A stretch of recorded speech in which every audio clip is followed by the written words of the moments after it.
Do you know this common expression in English? And no, its meaning has nothing to do with actual bees. If you make a beeline for a certain place, that simply means that you go directly and quickly to that place.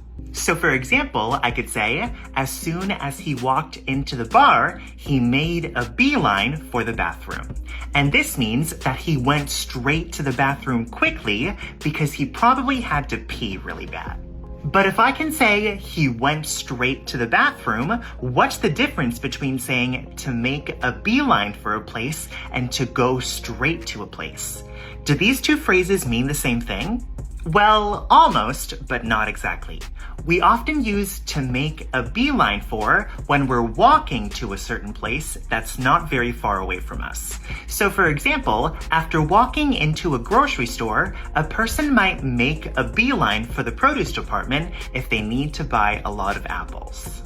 However, when you're going straight to a place, you could be walking, driving, taking a bus. The form of transportation doesn't matter. So you could say, after work, I went straight to the gym.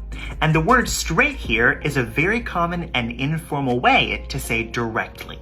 Now practice using to make a beeline for and to go straight to in the comments below.